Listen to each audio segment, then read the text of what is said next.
Hello. Hey, how's it going? It's going great. Thank you for joining us. Can you guys hear me all right? Yeah. Definitely. Can you hear us? Yes. A little not imperfect, but this should work. Okay. That's good enough for us. Good enough for us. So let's see, as we get kind of situated. So we're good. We're live and all that good stuff. We're live. Cool. All right. Well, welcome everyone to another edition and the first edition of our virtual science happy hour that is live.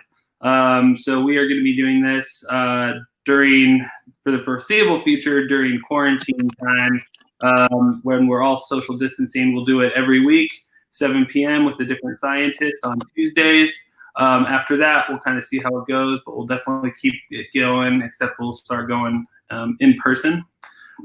So I want to also give a shout out and thank the Utah Arts Alliance for everything they've done to help us out as an organization.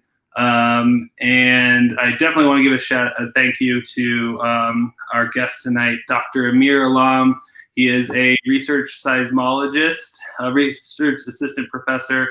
He studies earthquake seismology at the University of Utah.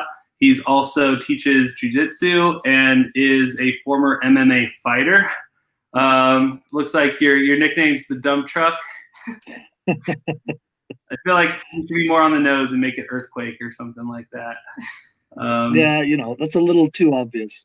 Yeah, that makes sense. So we'll just first off, I want to ask, what are you drinking out there? Oh, I've got the West Side IPA. I've got a frozen mug here. I'm not usually an IPA guy, but in these hard times, I drink whatever I can get. Oh yeah. We all got to make sacrifices right now. Yeah. We decided to go a little on the nose. Sky, you want to say what we got? We got ourselves a bottle of Earthquake.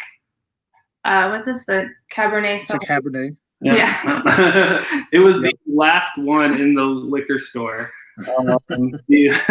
Everyone else got the inside joke too. The other one that I wanted was the Syrah, because when you have an earthquake, what can you do but say, "Que sera?" No, come on! I'm the one who should make the dad jokes here. Well, please feel free to. So yeah, let's jump into it. So we brought you on. You did a really awesome talk for the Great Shakeout when we were Science on Tap a few years back. So we're glad that you're taking more time out. Obviously this is timely because we just had not the big one, but a medium-sized one, I suppose. Technically, it's called a moderate-sized earthquake. Okay. So that's 5 to 6. Yeah, so our first questions we want to know is just about that. So my first question, and this has come up a lot, is everyone talks about how the big fault is right there on the East Bench, kind of the foothills of the Wasatch. Why the hell was it in Magna? Why was it out there? Yeah, so that's a great question. Actually, the fault being on the East Bench, that's where it hits the surface. But in the underground, it's dipping to the west. That means that if you can imagine a fault as sort of a plane, it's leaning down into the earth to the west. So that's the basic idea of why it was in the valley. So it was on the Wasatch Fault. Probably, we think that's our best guess at this point. But yeah, it was definitely it was deep. It was 10 kilometers deep, so that's why it was out in the middle of the valley. Okay. So my conspiracy-minded environmentalist friends who were blaming Kennecott were definitely wrong. No, probably not anything to do with Kennecott. I mean, it was just on the epicenter was on the east side of their tailings pile, but it was 10 kilometers underneath it. So that's pretty deep down there. And actually, we can't quite share screens on this, but let's hit the flip here. Bam. So this is a schematic that I put together, actually, that shows what's happening. So basically, and this shows the aftershocks as well. So this was the main shock right out in the middle of the valley, sort of underneath magna. And then the aftershocks have been moving up the fault. So this is over on like East Bench area. This is where the fault's strands break the surface, and the fault itself is dipping down, moving into the valley underneath the Salt Lake Basin. And then one of the reasons you felt such bad shaking is because these weak sediments here underlie the valley. A lot of them are left over from Lake Bonneville, which drained 14,000 years ago. And that stuff just shakes like a bowl of jelly. So we have Wasatch Mountains to the east, Ochre Mountains over here to the west. In between weak sediments, we just get earthquake energy sloshing around back and forth. So this figure is on my Facebook page. It's a pretty good summary. I think the UGS, the Utah Geological Survey, stole it also. So you can find it on their website about the earthquake. So yeah, we can definitely send a link out to that to everyone too. Well, Sure. and so that explains too then why the aftershocks were getting closer and closer to town. Exactly. So they're migrating up the fault, and up the fault is towards town, and they're getting smaller. So 5.7 main shock, 4.6 that same day. 4 days later, 3.9 on Sunday, and then a 3.3 on the Thursday. Actually, just last Thursday, I guess. And they're getting smaller, but we're feeling them because they're shallower and closer to town. But yeah, just to allay anyone's fears, this is totally normal. It's exactly what we expect, and the odds of a bigger earthquake are still very, very, very low. In my estimate, less than 1%. So I remember from your talk during the shakeout, you mentioned that like there's a lot of tension being built up in the fault. So is this a good thing actually? Like maybe it's releasing that tension gradually instead of one big horrible one? Come on, do I look like a guy who has good news for you? No. I wish. The problem is that the earthquake magnitude scale is exponential, and in fact, just 1 point on the magnitude scale is 32 times the energy.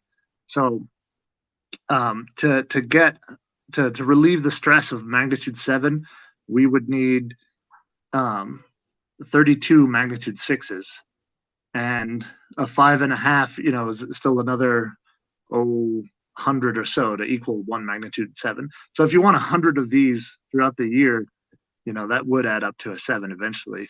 I don't know if that's such a great thing. 100 of them plus all their aftershocks. No. So no. Sorry, I'm always the bearer of bad news. It's kind of in the job description of being a seismologist.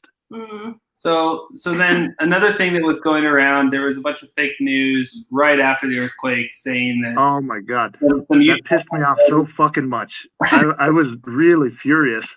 I think I posted on Facebook that if I found the person who started that, I'd beat them till they pissed blood. And I really stand by that threat, man. And you're capable. I had at least 20 or 30 of my friends on Facebook Messenger, Instagram, text message, people just freaking out.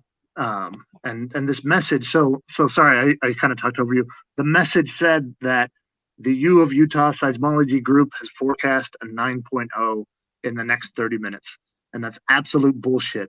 So I was super pissed off. We would never say something like that. It's impossible to get a 9.0 here in Utah outside of like a meteor impact or something like that. Or a nuclear bomb, maybe a really, really, really big nuclear bomb. But anyway, yeah, I was mad about that. And apparently a bunch of, I don't know the church hierarchy exactly, but like LDS board bishops or something were emailing this around to their I don't know, flock parishon. I don't know. Again, I don't know the terminology, but this was pretty widespread, and that really pisses me off because it degrades public faith in what we do, and it muddies the message, and it causes unnecessary fear, and just I was really unhappy about that. So yeah, so it was just like trolling. I mean, so Yeah. it's impossible to have a 9.0. And why is it also impossible to predict a big one happening in 30 minutes? Yeah. So, earthquakes are like a case study in chaos theory. So little small changes in the stress or the pressure on the fault makes a big difference in how the fault behaves. Little bends, little kinks, little folds, changes in roughness. You get really vastly different behavior. So we can't predict earthquakes at all. And then a 9.0 is just impossible here because 9.0s can essentially only happen in subduction zones. So in places that aren't subduction zones, the earth gets really hot as you go down something like 27 degrees per kilometer. It heats up pretty quickly. And once you get to about 20 kilometers depth or so, the earth just moves like toothpaste, essentially. So you can't even get earthquakes that start deeper than that outside of subduction zones.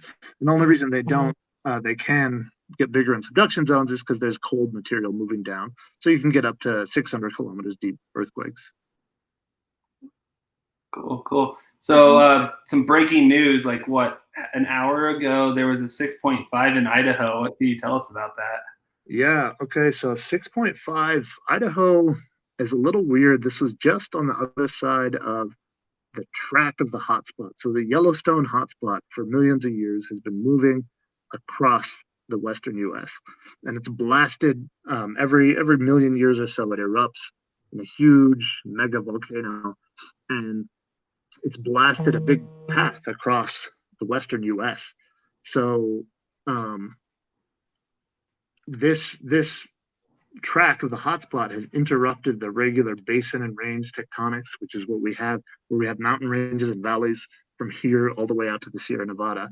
And this earthquake, the 6.5, was just on the north side of that. And the initial results show that it's kind of weird, that maybe there's a little bit of collapsing or extra rock breaking. And I'm not sure at this point. It only happened just about an hour ago. So pretty late breaking. Literally. Yeah. As you were supposed to be doing the dad jokes, but yeah. Like, is that common out there? I mean, I guess I don't really pay attention much. Is that uncommon, or is... There are earthquakes. It's been a long time since there was anything this big in Idaho.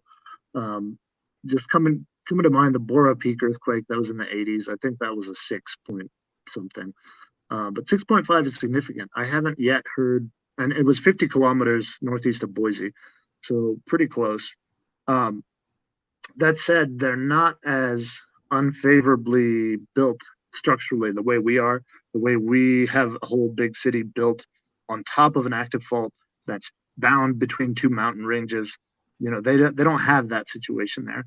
So they don't have the kind of structure that will amplify shaking. So I haven't heard yet any reports of damages or injuries. So hopefully there are none, but we'll see.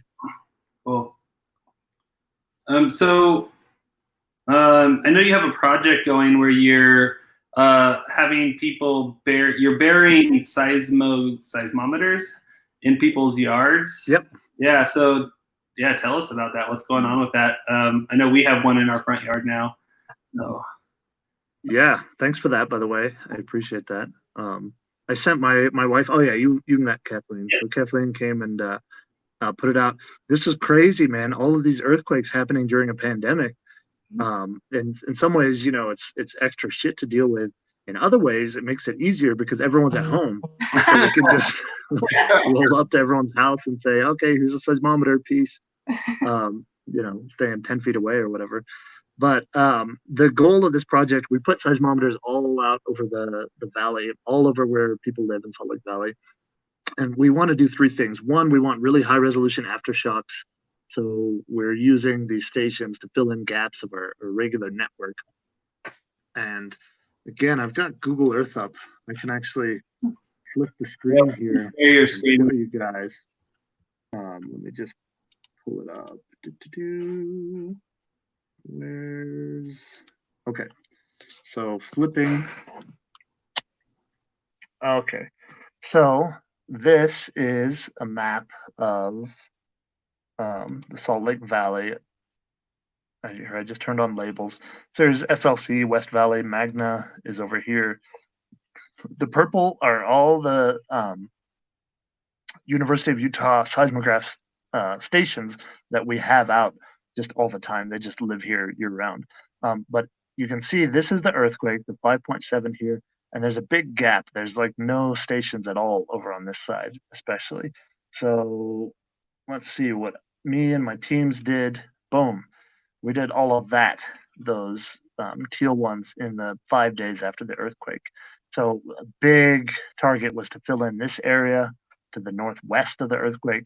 And then we've put stations all over the valley, and we have some extras here as well, and including across the active trace of the Wasatch Fault over here. So our goal is to locate all of the aftershocks, which are here, which normally show up. But by the way, the USGS website is currently broken, so the aftershocks are not loading here properly. But we also want to know what the fault structure is underneath here.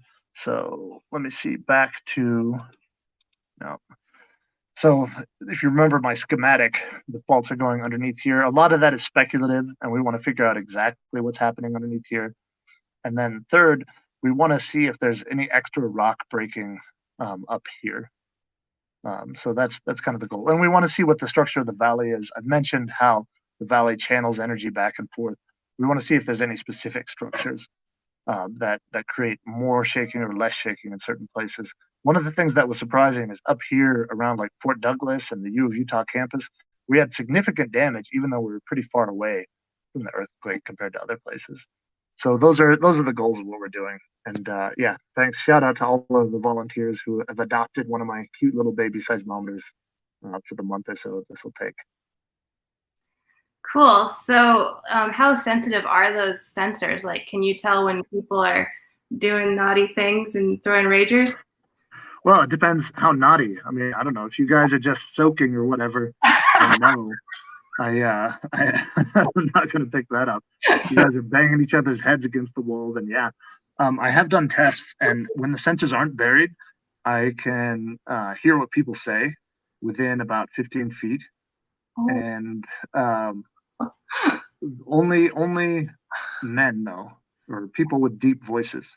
So children and women with higher voices, I can't quite make out what you're saying. But in my vocal range, for example, I can hear myself perfectly within about 15 feet. When they are buried, I can't quite hear you. So don't worry. I'm not snooping on what you guys are saying or doing. That could be another interesting study. You could share that information with people studying sexual behavior in the Salt Lake Valley. See who's soaking versus who's into S&M. And when? What times a day? Yeah. So I think we're more likely. I've heard reports of increases in domestic violence. Sorry, again, I'm always a downer, guys. With all the people staying home, things are getting heated in between troubled couples. Yeah. So anyway. Imagine. Yeah, it is unfortunate. Yeah. What else you got about earthquakes? What's your third favorite earthquake? My third favorite? My third favorite is the one I have tattooed on my wedding ring finger. This is, what is it, March 9th, 2009. 2009, the Chino Hills earthquake. That's the first earthquake I ever felt. So that's my third favorite. My second favorite earthquake is the 1964 Alaska earthquake. I've got it tattooed on my arm here. So the big red one is the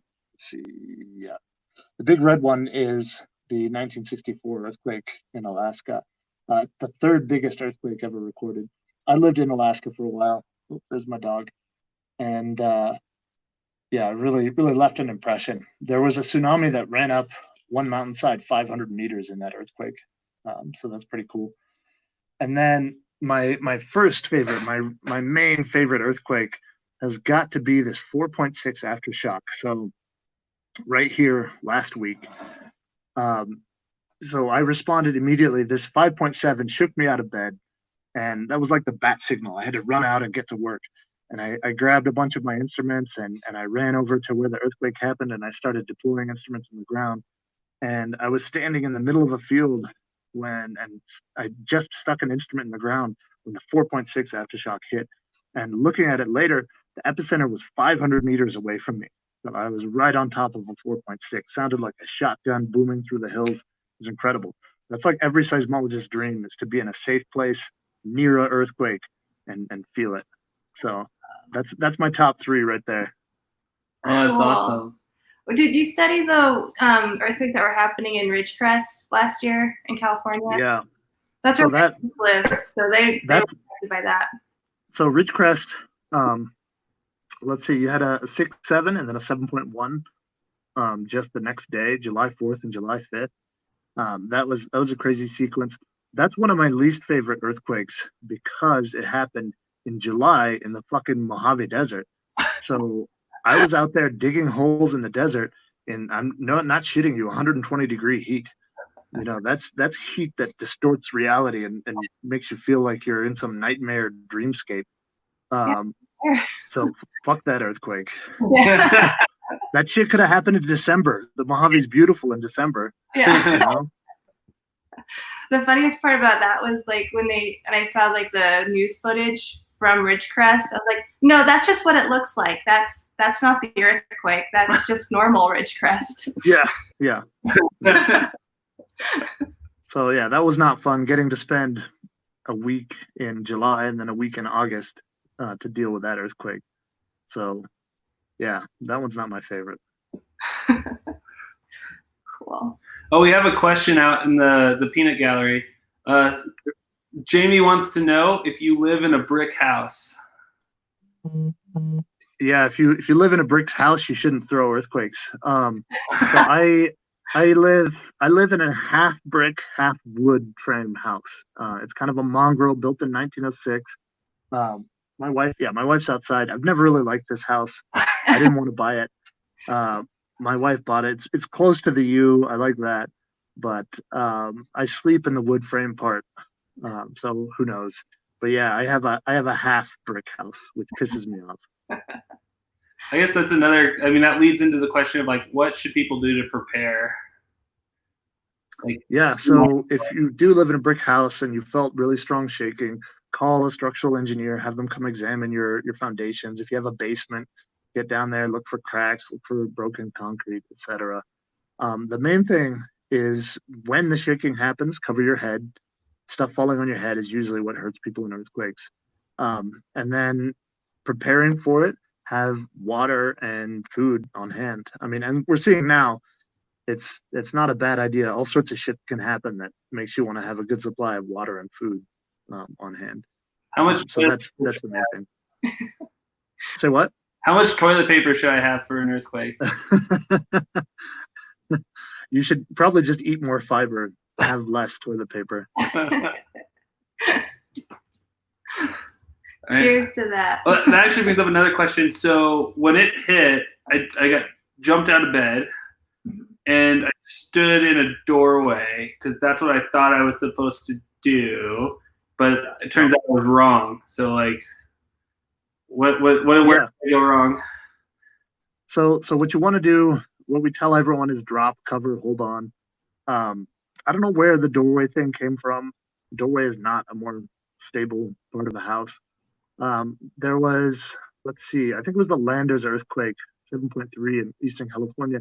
The only person who died was someone who jumped up to run outside and one of his bricks fell on his head. Mm-hmm. So again, what you want to do is drop, cover, hold on. Cover your head. If you're at your desk, get under your desk. If you're on your bed, put your pillow over your head. Don't try to get up and run, especially during a big one.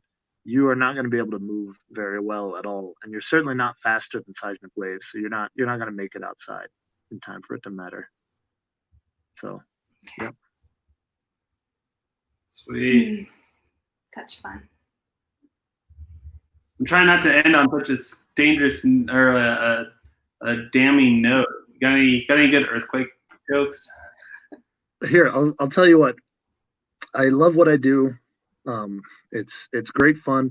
I get to hike around in the desert, drink beer, stick seismometers in the ground, and then I get to do math on the data that pops out and figure out cool shit about the Earth.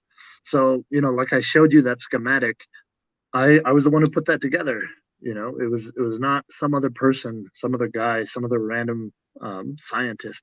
I'm that guy. It's weird to be in that position, but when the earthquake happens, I am the one who knows what to do. I am the one examining the data. I'm the one figuring out where we need to put more seismometers.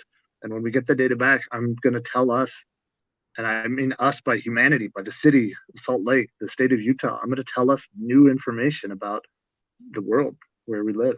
So that's awesome. So as much as I hate being the harbinger of disaster, it's cool to be at the forefront of human knowledge and expanding what we know, even if only in little increments. I'm doing that. So I'm satisfied with what I do, and I like it. So if you like beer, you like hiking, you like math, seismology is the thing for you. That's awesome. I'll drink to that. Yeah. Cheers, guys.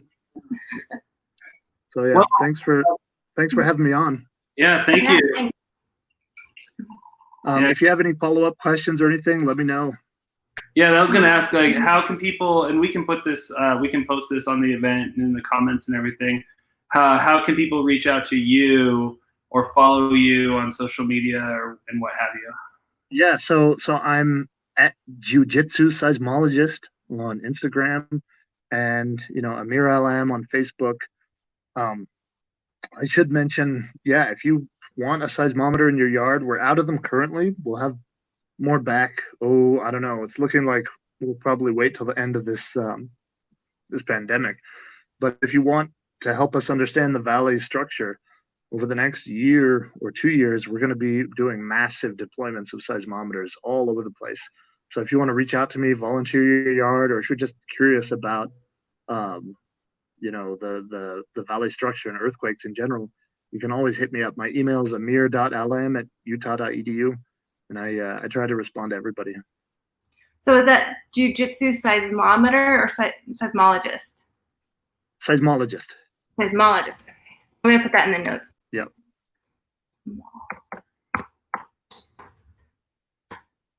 Cool. As we're doing that, so all right, going back to one last thing on the disaster. If you were going to have an actor play you in a disaster movie, who would it be? Well, let's see. The Rock was already in San Andreas, and I don't know. He did kind of a piss poor job at that. I'd have to go with Tom Hardy, since I'm a little bit crazy. I think he's a better fit anyway. Sweet. Oh, we have one more question. It's from Vix Tricks. When are you going to start your stand-up career? Well, I do stand-up striking, so I do that. No, that sounds so terrifying. Nothing is more painful to me than watching a stand-up comic fail. Like, I would rather be punched in the face than be in the room when someone is just eating shit up on the mic. So yeah, even though I used to get in cages and fight, I would never have the courage to try to make a room full of people laugh. No way. Oh, that's awesome.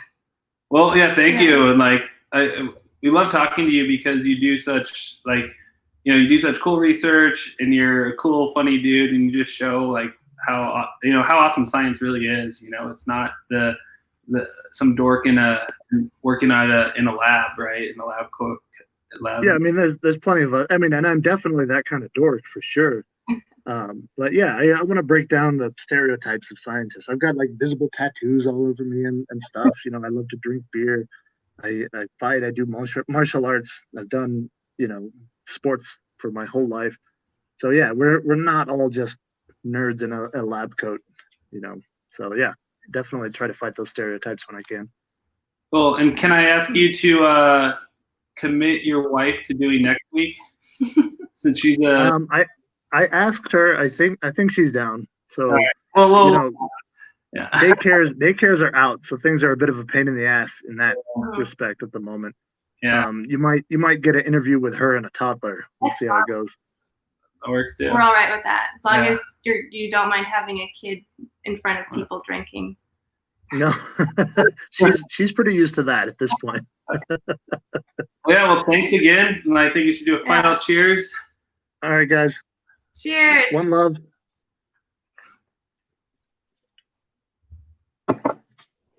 And I'm done.